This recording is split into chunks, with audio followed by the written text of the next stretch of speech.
Hi there, it's Sherry from Our Life Homeschooling, where I share homeschooling encouragement for everyday moms. I want to talk specifically today to first-time homeschoolers, and I want to give you some things to be aware of and to expect in your first year. If you're new here, my name is Sherry. I am a homeschooling mom to 10 kids. I'm married to my high school sweetheart Nelson. We've been married for 23 years. This is our 14th year homeschooling. I'm a former public school teacher turned homeschool mom. I love encouraging other moms on my YouTube channel and on the blog, ourlifehomeschooling.com. If you like the content that you see here, would you do me a favor and like and subscribe?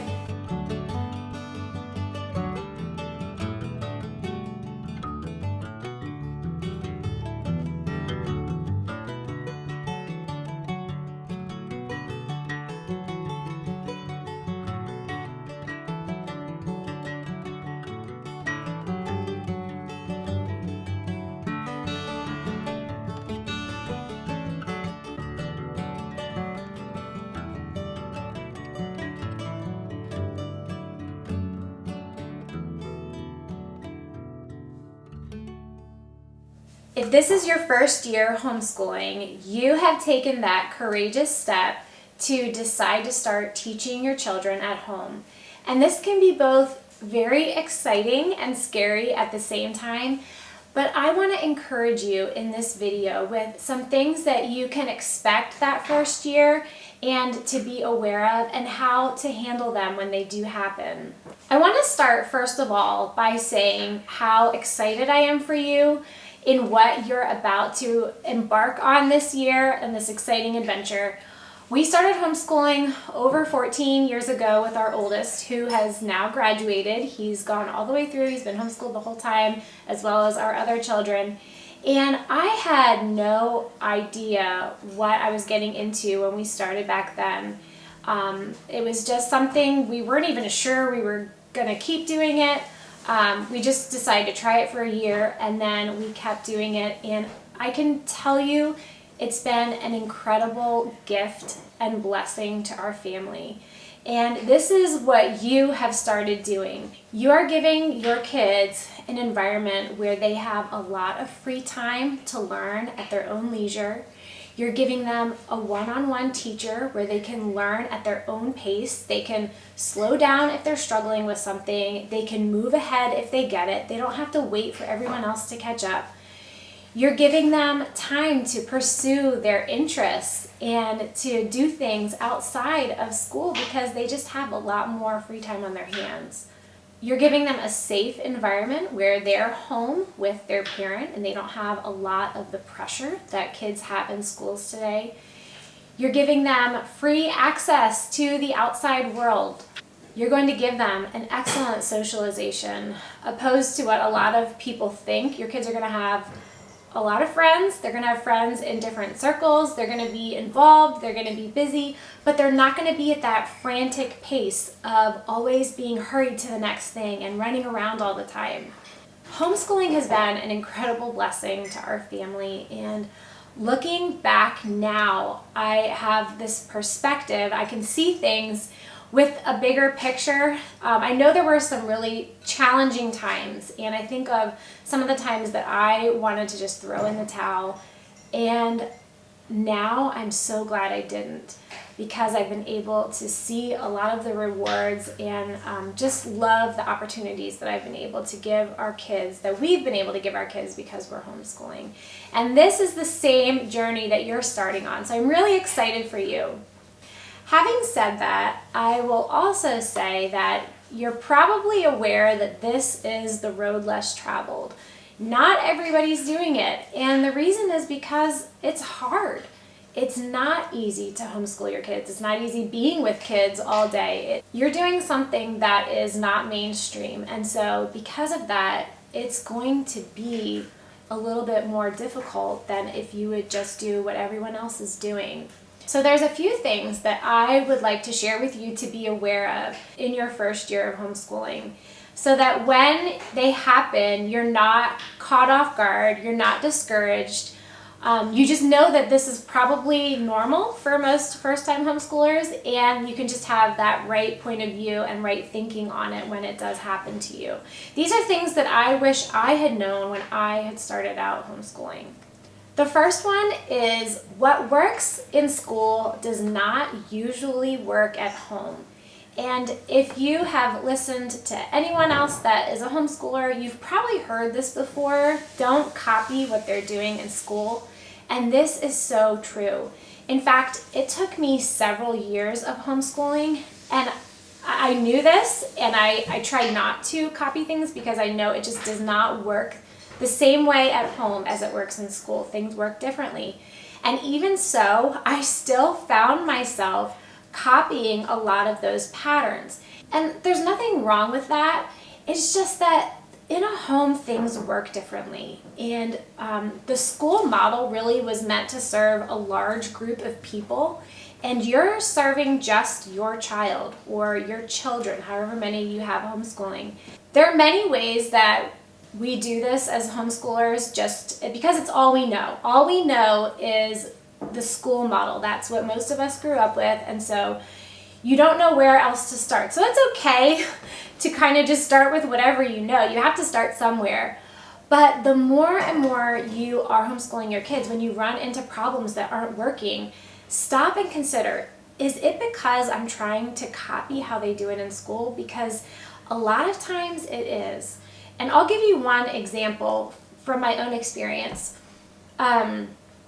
I wanted my kids to be on grade level. If we were going to be homeschooling, I wanted to make sure they were right where they were supposed to be and, hopefully ahead of that. And so we worked really hard. I wanted them to finish all their math books by the end of each year so that they were right on track. And so I picked a math curriculum I liked. We do Singapore. We still do it. What I didn't know at the time is that Singapore is actually ahead of where most other kids are in that grade level. But we started with our first grade curriculum, second grade. As we kept going, it got a little bit harder. It started really getting hard, but I thought, we got to finish this. Here we are getting towards the end of the year. So we would just work extra hard. My oldest son, I would just really make sure that he was finishing his book. He was my first homeschooler by the end of the year. Well, as we moved on, here he was in 7th grade, and he was still doing the level 6 Singapore math book. And I was so hard on myself because I felt like, he's behind. Here we are, 7th grade, he's still doing the level 6 math book. He finally finished it up in the middle of 7th grade, and I realized, I need to figure out something else. And with Singapore, level 6 is the highest that they go, so we had to switch curriculums. And what I realized was, when they finish level 6, they're ready for Algebra 1. So here we had finished level 6 in the middle of 7th grade. I had just worked our tails off to get that done. And now what am I going to do? He could start Algebra 1, but it's just so early. He didn't need to. And so really, a lot of times I feel like we do this as homeschoolers. We feel like we've got to finish this curriculum by the end of the year. And this is just one way that we copy school, and it's not necessary. The goal is progress. So after this, our approach has been different. They have to do some math every day. They do at least one lesson.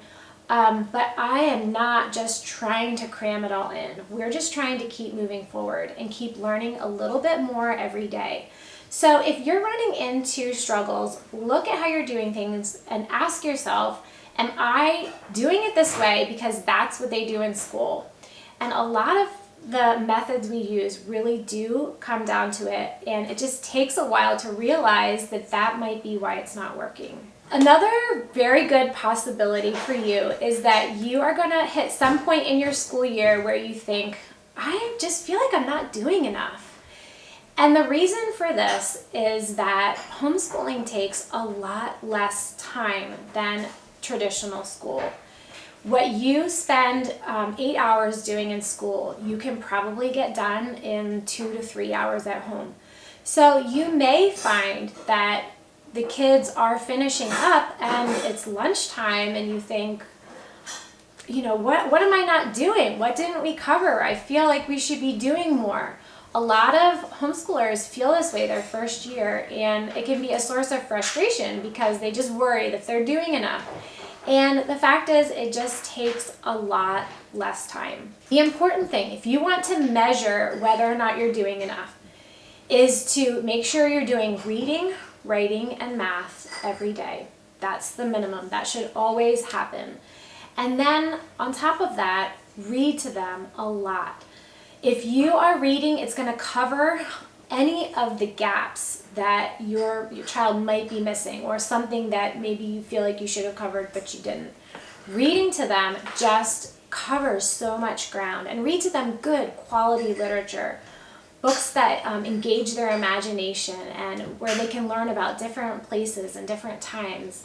Another thing that is normal as a first-time homeschooler is to be overwhelmed by the curriculum.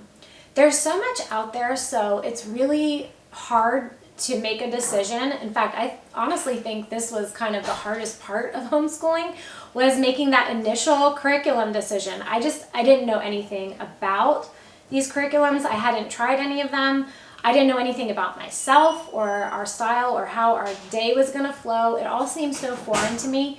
And just making that decision on what to go with was, I just remember it being a real challenge. What I would suggest for you is to find some moms who have been homeschooling for a couple years and ask them what they've been doing, what they like. Ask them about different curriculums, because chances are a homeschool mom has probably tried a couple and she can tell you what did not work and what she didn't like and why. And that doesn't mean you won't like it, but it will give you a little bit more insight into what kind of curriculum it is, and if it might be something that you would like for one reason or another. It's also normal to be overwhelmed in general. I would say the first year is just, a lot of people quite honestly quit after the first year and they haven't given it enough time. You're forging a brand new path, not only for your child, but for you, for your whole family. It's just a whole different way of thinking. In a lot of ways, you do have to find your own way. You have to find your group of friends. You have to find your support. And that takes time. It doesn't happen quickly. And so if you try for 1 year and that's all, you really haven't given it enough of a shot to really see what it's like. You've just done like the hardest part and then decided, to throw in the towel. The first year is just filled with so many new things and new ways of doing things and learning. So I think if you know that ahead of time and you know to expect that you're going to be overwhelmed, you're going to run into challenges, then it can help you to just realize it's just a time factor. You just need more time to get used to it and to adjust. Now, there's something else that is most definitely going to happen in your homeschool, something you're probably not prepared for, and I'm going to tell you ahead of time, there are going to be a lot of distractions. It's not like a brick and mortar school where you're all sitting at a desk, you can close the door, and you're all in that room and you're getting something done. You're working in a home where you make 3 meals a day, where there's laundry to do, where kids have a lot more freedom of coming and going, where you probably have an infant or a toddler. So a home is just a very natural environment and there are a lot of distractions. So you're going to have interruptions. And if you know this ahead of time and you can relax about it and know that it's normal, then I think that will really help you not to be so discouraged by it or think that you're doing something wrong. The way to handle distractions is to be relaxed and let learning happen naturally. Some of these interruptions can be frustrating, for example, a child being sick or a child being emotional. Sometimes you wake up and you're ready to work, you're ready to get going, and your child is like crying for no reason or just had a bad dream or just woke up on the wrong side of the bed. There are just so many things that can throw your day off because you're working in a home and you're working with children. So don't be put off by these. Unless you have someone else in your immediate family that is already homeschooling, you may be blazing this trail yourself. So maybe you're the first one of your friends or the first one of your family. And I want to let you know ahead of time to expect people to criticize what you're doing. And this is hard. It's hard to accept. It's hard to hear. Sometimes it's hard to have the right response. But a lot of times people just don't know very much about it. And it's not what everyone else is doing. And, they're going to tell you about some wild, extreme example of some family and how they did it all wrong and their kids were just ruined. Because people just don't know a lot about it. Since you're doing something that is so countercultural, you should just be ready and accept that you're probably going to have people that criticize what you're doing and make comments. If it's family, a lot of times I've discovered they're not trying to be critical. They just are genuinely concerned. They want their grandkids or their nieces and nephews, to be well cared for and to have a good education. And so a lot of times with family, they are genuinely concerned. They just don't know a lot about it. When we were homeschooling, we had this elderly neighbor. She was like 90, 95 years old. She was really old, very sweet lady. We would go over and visit her often. And we had great conversations with her. And whenever homeschooling would come up, she made it known that she just thought it was so strange that we were homeschooling. And she would always make a comment about it. And so I would just kind of pawn it off and, just say something positive. And over the years, this was kind of our relationship. One time I was visiting her and she made some comment and I said, well, we homeschool, so that's not a problem. And she looked right at me and said, when are you going to finally put those kids in school?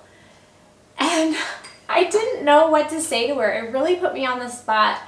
And, I don't even know what I said really. But it was intimidating because I really loved this lady. She was very sweet, but she just didn't understand. She had no idea of the community we're involved in, how busy our kids are with co-op. We're involved in sports and scouts. They had a lot of friends. It was a very normal life, just like any other kid has. They're just not in school every single day. And she didn't know that. So I had to just take this with a grain of salt and just be okay with her not liking our decision because I knew it was best for our kids. I knew this was a great growing environment for our family, for our children. So you're probably going to experience things like that. And I want to encourage you, if you're aware of it, if you expect it, then hopefully you can have the right approach and the right answer. And that is to not get discouraged by it, not take it to heart, but continue doing what you know is best for your family. If you've never done something before, people always question you. They stop questioning you once they start seeing the products and the fruit, when they see your kids have a lot of friends, when they see that they're doing really well and that they can interact with adults and children and they just enjoy all that they're learning. When they start seeing the fruit, then I think they become less critical. I hope some of these things have helped you to know what to expect your first year of homeschooling. You are doing something that is really exciting. Some of my best years were those first couple years of homeschooling, and they were really hard. There were times when I didn't know how it was going to turn out. But now looking back, now that my kids are older, I'm able to really see a lot of the fruit of it and see them each developing their own interests and going down different avenues, and it's really exciting. I'm so glad that we stuck with it. So I want to encourage you to keep your head held high and keep homeschooling your children. You're doing a great job. Thanks for watching. I'll see you next week.